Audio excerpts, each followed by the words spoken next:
Ramai-ramai warga jiran tinggalkan Malaysia. Fenomena warga negeri jiran tinggalkan Malaysia sempat menghebohkan negeri jiran. Pasalnya, lebih dari puluhan ribu dilaporkan telah meninggalkan Malaysia sejak Sabtu malam kemarin.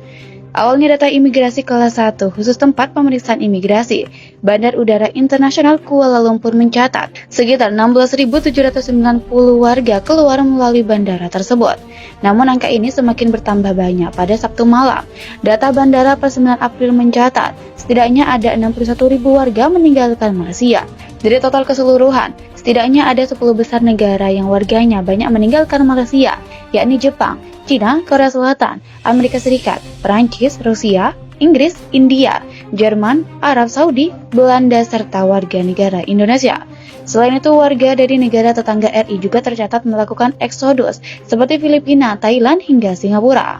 Lalu, apa alasan banyak warga negeri jiran dan WNA yang meninggalkan Malaysia? Kepergian para warga jiran dan WNA dari Malaysia dipicu beberapa hal. Salah satu alasannya adalah semakin parahnya konflik Malaysia dengan beberapa negara tetangganya. Kementerian Dalam Negeri meminta warga Indonesia yang ada di Malaysia untuk berhati-hati menjauh dari pendemo dan untuk kembali sesegera mungkin ke tanah air.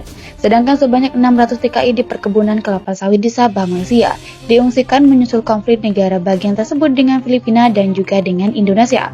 Pemerintah melalui Konsulat Jenderal Republik Indonesia di Sabah, Malaysia mengungsikan 600 orang tenaga kerja Indonesia yang bekerja di ladang kelapa sawit di Felda Sahabat, Blok 17 di negara bagian Sabah, Malaysia. Pemerintah melalui Konsulat Jenderal Republik Indonesia di Sabah, Malaysia mengungsikan 600 orang tenaga kerja Indonesia yang bekerja di ladang kelapa sawit di Felda Sahabat Blok 17 di negara bagian Sabah, Malaysia. Staf khusus Menteri Tenaga Kerja dan Transmigrasi Dita Indahsari kepada FOA pada Senin 4 Maret menjelaskan tindakan ini dilakukan karena kondisi keamanan di Sabah masih tak menentu setelah terjadinya kontak senjata antara Malaysia dan militer Malaysia. Dita memastikan hingga kini kondisi tenaga kerja Indonesia dalam kondisi selamat dan gaji mereka masih tetap dibayar oleh pihak perkebunan. Jadi kita berkoordinasi terus dengan Konsulat Jenderal RI di negeri bagian Sabah. Sejak konflik ini membara, tidak ada korban jiwa dari TKI. Jadi TKI dan warga Indonesia di sana dalam kondisi selamat, ujarnya. Dan kita memastikan upah para TKI yang mengungsi ini tetap dibayar, walaupun mereka saat ini tidak bekerja karena sedang mengungsi. Dari pihak perkebunan kelapa sawit di Sabah juga setuju bahwa para TKI ini tetap dibayar upahnya. Dita menambahkan dari 52 blok perkebunan kelapa sawit yang memperkerjakan sebanyak 8.000 orang tenaga kerja asal Indonesia.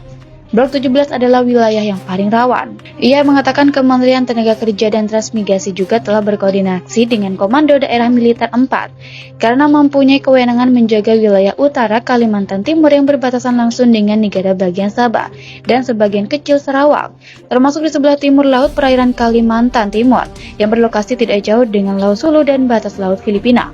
Koordinasi yang dilakukan menurut Dita adalah menahan arus tenaga kerja asal Indonesia yang akan masuk ke Sabah. Kita juga berkoordinasi dengan Panglima Kodam yang membawahi perbatasan Nunukan, karena memang perbatasan itu kita minta dijaga dengan ketat, supaya arus TKI yang masuk dari Indonesia ke Sabah bisa dicegah.